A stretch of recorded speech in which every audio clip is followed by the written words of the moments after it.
S, ಎಲ್ಲ ಕೇಳಿಸ್ಕೊಂಡಿದ್ದೀವಿ. BJP ಮತ್ತು ಕಾಂಗ್ರೆಸ್ ನಾಯಕರ ಹೇಳಿಕೆಗಳನ್ನು ಇವತ್ತೆಲ್ಲ ಪ್ರತಿಭಟನೆ ಆದ ನಂತರ ಹಾಗೂ ಪ್ರತಿಭಟನೆಗೆ ಮುನ್ನ ಕೊಟ್ಟಂಥ ಹೇಳಿಕೆಗಳು. ಸೊ ಅವರವರ ಮೂಗಿನೇರಕ್ಕೆ ಅವರೆಲ್ಲರೂ ಮಾತನಾಡ್ತಾ ಇದ್ದಾರೆ. ಎಸ್, ಇದ್ರ ಬಗ್ಗೆ ಚರ್ಚೆ ಮಾಡೋಣ. ಕಾಂಗ್ರೆಸ್ಸಿಂದ ನಂದನ್ ಕಶ್ಯಪ್ ಇದ್ದಾರೆ, ವಕ್ತಾರರು. ಸರ್ ನಮಸ್ಕಾರ, ಕಾರ್ಯಕ್ರಮಕ್ಕೆ ಸ್ವಾಗತ. BJPಯಿಂದ ಆತ್ಮಾನಂದ ಇದ್ದಾರೆ, BJP ವಕ್ತಾರರು. ಅದೇ ರೀತಿ JDSನಿಂದ ರಾಜೇಗೌಡರು ಇದ್ದಾರೆ. Welcome show ರಾಜೇಗೌಡ್ರೆ. ಸೊ ನನ್ನ ಮೊದಲನೇ ಪ್ರಶ್ನೆ BJPಗೆ ಹೋಗೋಣ. ಆತ್ಮಾನಂದ ಅವರೇ, ಕಳೆದ ಒಂದು ವಾರ 8 ದಿನಗಳಿಂದ ಆಯಿತು, ಚರ್ಚೆ ಆಗಬೇಕಾಗಿತ್ತು, ಚರ್ಚೆ ಆಗಲಿಲ್ಲ, ಅಧಿವೇಶನ ವ್ಯರ್ಥ ಆಯಿತು. ಸೊ BJP ಮತ್ತು JDS ಏನು ಸಾಧನೆ ಮಾಡಿದ್ರಿ ನೀವು ಈ ಒಂದು ಪ್ರತಿಭಟನೆಯಿಂದ ಅಂತ? ಏನು ಸಾಧಿಸಿದ್ರಿ ಆಗಿದ್ರೆ? ನಾವು ಸಾಧಿಸಿರೋದಲ್ಲ, ಇದು ಕಾಂಗ್ರೆಸ್ಗೆ ದೊಡ್ಡ ಪೆಟ್ಟಿದು. ಕಾಂಗ್ರೆಸ್ ಇವತ್ತು ಮುಂಗಾರು ಅಧಿವೇಶನ ಕರೆದಿತ್ತಲ್ಲ, ಇವತ್ತು ಬರ ಘೋಷಿಸುವಂಥ ಎಲ್ಲ ಪರಿಸ್ಥಿತಿ ಕರ್ನಾಟಕ ಬಂದು ನಿಂತಿದೆ. ಮುಂಗಾರು ಸರಿಯಾದಂಥ ಸಮಯದಲ್ಲಿ ಆಗದೇ ಇದ್ದಿದ್ದರಿಂದ ಅನೇಕ ಕಡೆ ಬಿತ್ತನೆ ಆಗಿಲ್ಲ ಸರಿಯಾದ ಸಮಯಕ್ಕೆ. ಅದರ ಸಮಸ್ಯೆಯನ್ನು ಆಲಿಸಬೇಕು ಅಂತಂದರೆ ಇವ್ರಿಗೆ ಇದ್ದಿದ್ದು 3 ಸಚಿವರ ಮೇಲೆ ಕಳಂಕಿತರು. ಇವತ್ತು ಜಮೀರ್ ಅವ್ರ ಮೇಲೆ ಆರೋಪ ಇದೆ. ಅದೇ ರೀತಿ ಕಾರ್ಮಿಕ ಖಾತೆಯ ಟೂಲ್ ಕಿಟ್ ಕೊಡೋದ್ರಲ್ಲಿ ಕಾರ್ಮಿಕ ಇಲಾಖೆಯ ಸಚಿವರ ಮೇಲೂ ಕೂಡ ಆರೋಪ ಬಂದಿದೆ.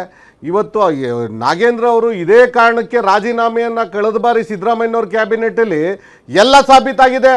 ಅವರ ಆರೋಪಗಳು CBI ಎಂಕ್ವೈರಿ ಆಗಿದೆ, EDಗೆ ಬಂಧನಕ್ಕೊಳಗಾಗಿದ್ರು 2 ತಿಂಗಳು. ಅದಾದ ಮೇಲೆ ಅವರನ್ನು ಬೇಲ್ ತಗೊಂಡು ಹೊರಗೆ ಬಂದರೆ ಹೊರತು ಸಚಿವರಾಗಿರಲಿಲ್ಲ ಅವರು.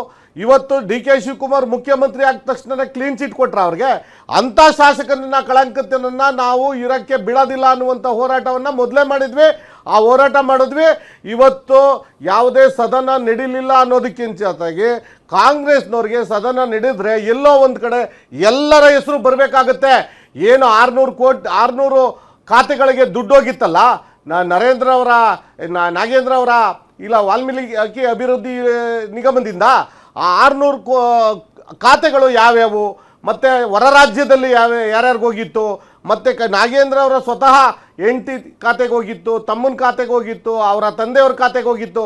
ಒಬ್ಬ ವಾಲ್ಮೀಕಿ ಸಮುದಾಯದಿಂದ ಬಂದಂಥ ಒಬ್ಬ ನಾಯಕನಿಗೆ ಆ ಸಮುದಾಯದ ನಿಗಮದ ದುಡ್ಡನ್ನು ಬಳಕೆ ಮಾಡ್ಕೊಂಡಿರೋದು ಸಾಬೀತಾಗಿದೆ, ಆರೋಪ ಪಟ್ಟಿದೆ.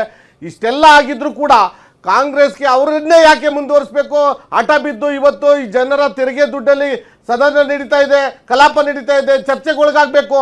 ಆರೋಪ ಹೊತ್ತಂಥವ್ರನ್ನ ನೀವು ಹೊರಗಿಟ್ಟು ಚರ್ಚೆಗೆ ಅವಕಾಶ ಮಾಡಿಕೊಡ್ಬೋದಾಗಿತ್ತಲ್ಲ. ಇನ್ನೂ 2 ದಿನ ಇದ್ದಂಗೆ ಇವತ್ತು ಬಾಯ್ಕಟ್ ಮಾಡಿದಿರಿ, ಸದನವನ್ನು ಇದು ಮಾಡಿದಿರಿ, ಮುಂದೂಡಿದಿರಿ.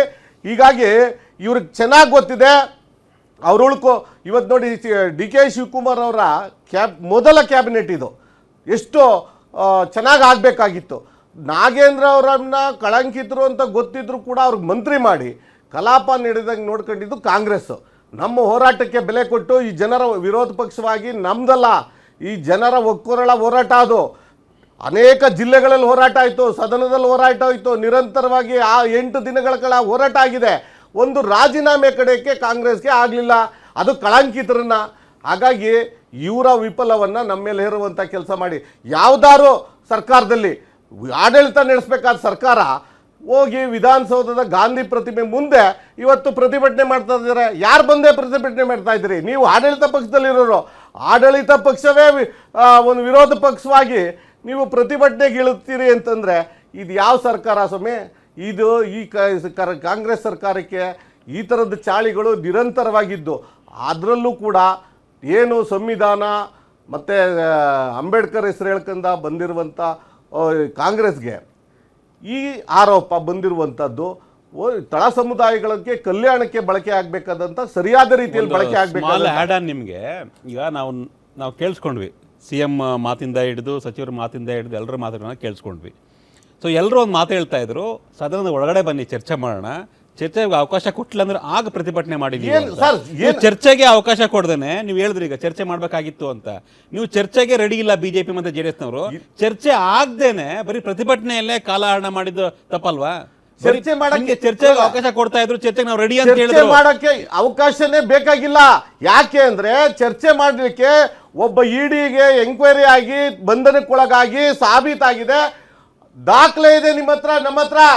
ಅವ್ರಿಗೂ ಗೊತ್ತಿದೆ ಎಲ್ಲ 600 ಅಕೌಂಟ್ಗಳಿಗೆ ಯಾವ ಅಕೌಂಟ್ಗೆ ಹೋಗಿದೆ, ಯಾವ ಬಾರ್ಗೆ ಹೋಗಿದೆ, ಯಾವ ರಾಜ್ಯಕ್ಕೆ ಹೋಗಿದೆ, ಯಾವ ರಾಜ್ಯದ ಉಪಚುನಾವಣೆಯ ಬಳ್ಳಾರಿ ಚುನಾವಣೆಗೆ ಹೋಗಿದೆ ದುಡ್ಡು, ಎಲ್ಲವೂ ದಾಖಲೆ ಇದ್ದೇನೆ. ಅವರನ್ನ ರಾಜೀನಾಮೆ ಪಡೆದಿದ್ದು ಇದೇ ಸರ್ಕಾರದ ಕ್ಯಾಬಿನೆಟ್ ಇಂದ ಹೊರಗಾಕಿದ್ದು. ಇವತ್ತು ಬೇರೆ ಸರ್ಕಾರದಲ್ಲ, ಇದೇ ಸರ್ಕಾರದಲ್ಲಿ ಅವ್ರನ್ನ ಹೇಗೆ ಕಳಂಕಿತರನ್ನ ಒಳಗಡೆ ತಗೊಂಡ್ರಿ, ಆ ಚರ್ಚೆ ಬರೋದು ಬೇಡ. ನೀವು ರಾಜೀನಾಮೆ ಮೊದಲು ಪಡೀರಿ, ಆಮೇಲೆ ಚರ್ಚೆ ಮಾಡೋಣ. ಬಹಳ ವಿಷಯಗಳಿದೆ, ಚರ್ಚೆ ಮಾಡಕ್ಕೆ ನಾವು ಸದಾ ಸಿದ್ಧರಿದ್ದೀವಿ. ನೀವು ಕಳಂಕಿತರನ್ನ ಇಟ್ಕೊಂಡು ನಮ್ಮನ್ನು ಚರ್ಚೆ ಕರೆಸೋ ಅವಶ್ಯಕತೆನೇ ಇಲ್ಲ. ಎಸ್ ಸರ್, ನನ್ನ ಕಶ್ಯಪ್ ಅವರೇ, ಸೊ 8 ದಿನ ಅಧಿವೇಶನ ನೀರಲ್ಲಿ ಹೋಮ ಮಾಡ್ದಂಗೆ ಆಯಿತು. ಏನು ಪ್ರಯೋಜನ ಆಗಲಿಲ್ಲ. ಕಾಂಗ್ರೆಸ್ ಕೆಲವು ಮಸೂದೆಗಳನ್ನು ಪಾಸ್ ಮಾಡ್ಕೊಳ್ತು, ಬಿಲ್ ಅಂಗೀಕಾರ ಮಾಡ್ಕೊಳ್ತು, ಓಕೆ.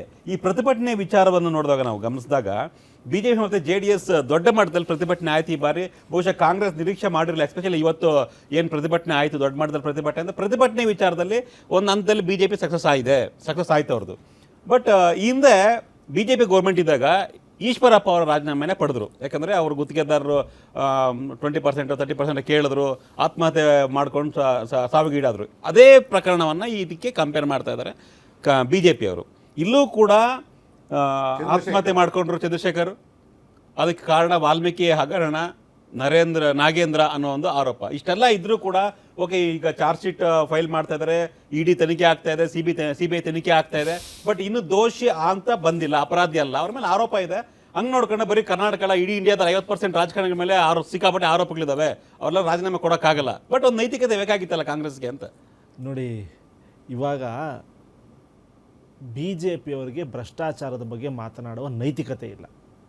ಅವರ ಮುಖ್ಯಮಂತ್ರಿ ವೆಸ್ಟ್ ಬೆಂಗಾಲ್ ಸುವೇಂದು ಅಧಿಕಾರಿ ED ಎಂಬ ಆ ವಾಷಿಂಗ್ ಮಿಷಿನಲ್ಲಿ ಅದ್ದಿ TMCಲಿದ್ದಾಗ ಯಾವ ಮಟ್ಟದ ಹಗರಣ ಮಾಡಿ ಯಾವ ಸ್ಟಿಂಗ್ ಆಪರೇಷನಲ್ಲಿ ಸಿಗಾಕೊಂಡು ಇವಾಗ BJPಲಿ ಹೋಗ್ಬಿಟ್ಟು ಮುಖ್ಯಮಂತ್ರಿ ಆಗಿದ್ದಾರೆ.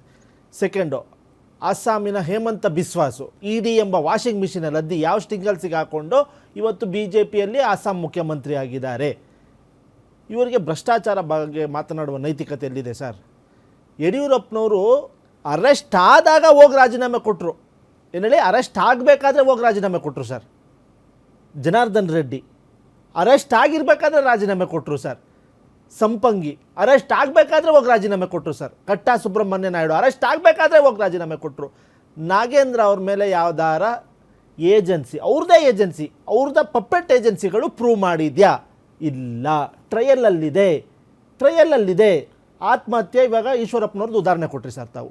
ಈಶ್ವರಪ್ಪನವರ ಇದು ಟ್ರಾನ್ಸಾಕ್ಷನಲ್ಲಿ ಅವರದ ಪಾರ್ಟಿ ವರ್ಕರ್ರೇ ಅವ್ರನ್ನ ನೇಮ್ ಮಾಡಿದ್ರು ವಾಟ್ಸ್ಯಾಪಲ್ಲಿ. ನೀವೇ ಮಾಧ್ಯಮದವರು ತೋರಿಸಿದ್ರಿ. ಈ ಟ್ರಾನ್ಸಾಕ್ಷನ್ನಲ್ಲಿ ನಾಗೇಂದ್ರ ಅವ್ರ ಹೆಸರಲ್ಲೇ ಎಲ್ಲ ಇದೆಯಾ? ED ಎಲ್ಲಾರ ಇದು ಚಾರ್ಜ್ ಶೀಟಲ್ಲಿ ಇವ್ರು ಮಾಡಿದ್ದಾರೆ ಅಂತಿದೆಯಾ? ED ಫೈಲ್ ಮಾಡಿರೋದು, ED ಕಂಪ್ಲೇಂಟ್ ತೊಗೊಂಡಿರೋದು ಬ್ಯಾಂಕಿಂದ ಹೊರತು ಇದ್ರದ್ದೇನೋ ಅವರು ಸ್ವಯಂಪ್ರತವಾಗಿ ಕೇಸ್ ದಾಖಲಿಸ್ಕೊಂಡಿಲ್ಲ.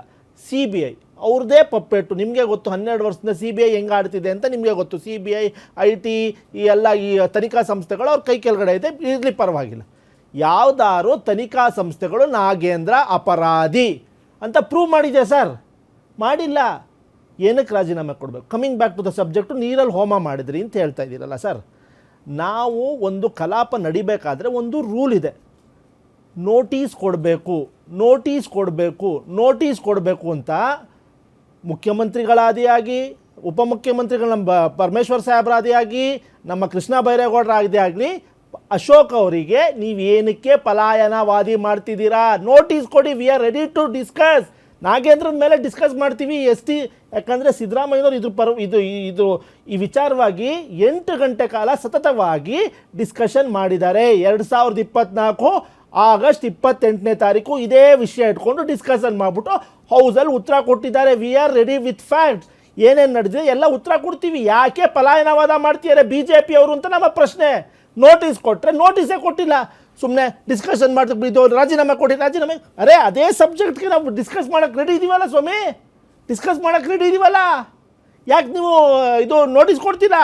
ಸ್ಪೀಕರ್ಗೆ ನೋಟಿಸ್ ಕೊಡಿ, ಶೂನ್ಯ ವೇಳೆ ಒಂದು ನೋಟಿಸ್ ಕೊಡಿ, ಇದು ಸಮಯ ಕೊಡ್ತಾರೆ, ಡಿಸ್ಕಷನ್ಗೆ ರೆಡಿ ಇದ್ದಾರೆ. ಇವರು ಪಲಾಯನವಾದಿ ಮಾಡ್ತಿದ್ದಾರೆ. ಯಾಕಂದರೆ ರಾಜ್ಯದ ಬಗ್ಗೆ ಇವರಿಗೆ ಒಂದು ಚೂರು ಕಾಳಜಿ ಇಲ್ಲ. ರಾಜ್ಯದಲ್ಲಿ ಬರ ಇದೆ, ನಮಗೆ ಕೇಂದ್ರದಿಂದ ಇವಾಗ ಹೋಗ್ಬಿಟ್ಟು ಎಲ್ಲರೂ ಒಟ್ಟಿಗೆ ಹೋಗ್ಬಿಟ್ಟು ಕೆಲಸ ಮಾಡ್ಬಿಟ್ಟು ಬರದ ಪರಿಹಾರ ಇಸ್ಕೊಂಬರೋಣ ಸ್ವಾಮಿ. ನಿಮಗೆ ಗೊತ್ತು 2024ರಲ್ಲಿ ರಾಜ್ಯದಲ್ಲಿ ಭೀಕರ ಬರ ತಾಂಡವಾಗಿತ್ತು. ನಾವು ಸುಪ್ರೀಂ ಕೋರ್ಟ್ಗೆ ಹೋಗ್ಬಿಟ್ಟು ಬರದ ದುಡ್ಡು ತೊಗೊಂಬಂದಿದ್ವಿ. ಆ ಥರ ಇವಾಗ ಆಗೋದು ಬೇಡ ಅಂತ ನಮ್ಮ ಕೋರಿಕೆ. ನಮ್ಮ ಮುಖ್ಯಮಂತ್ರಿಗಳು ಅಮಿತ್ ಶಾ ಅವ್ರನ್ನೂ ಭೇಟಿ ಮಾಡಿದ್ರು, ಪರಮೇಶ್ವರ್ ಸಾಹೇಬರು ಲೆಟ್ರು ಬರ್ದಿದ್ದಾರೆ. ನಮಗೆ ಆ ಥರ ವ್ಯವಸ್ಥೆ ಬೇಡ, ಒಟ್ಟಿಗೆ ಕೆಲಸ ಮಾಡೋಣ, ರಾಜ್ಯದ ಬಗ್ಗೆ ಚರ್ಚೆ ಮಾಡೋಣ, ನಾಗೇಂದ್ರನ ಬಗ್ಗೆನೂ ಚರ್ಚೆ ಮಾಡೋಣ. ಯಾಕೆ ಇವ್ರು ಬರ್ತಾರ ಮುಂದೆ? ಬಿ ಜೆ ಪಿಯವ್ರು ಉತ್ತರ ಕೊಡಬೇಕು, ಅದಕ್ಕೆ ಬಗ್ಗೆ ಉತ್ತರ ಇಲ್ಲ ಅವರು. ಯಾಕಂದ್ರೆ ಅವರು ಭ್ರಷ್ಟಾಚಾರದ ಪಿತಾಮಹ, ಭ್ರಷ್ಟಾಚಾರದ PhD ಬಿ ಜೆ ಪಿ ಇರ್ತವೆ.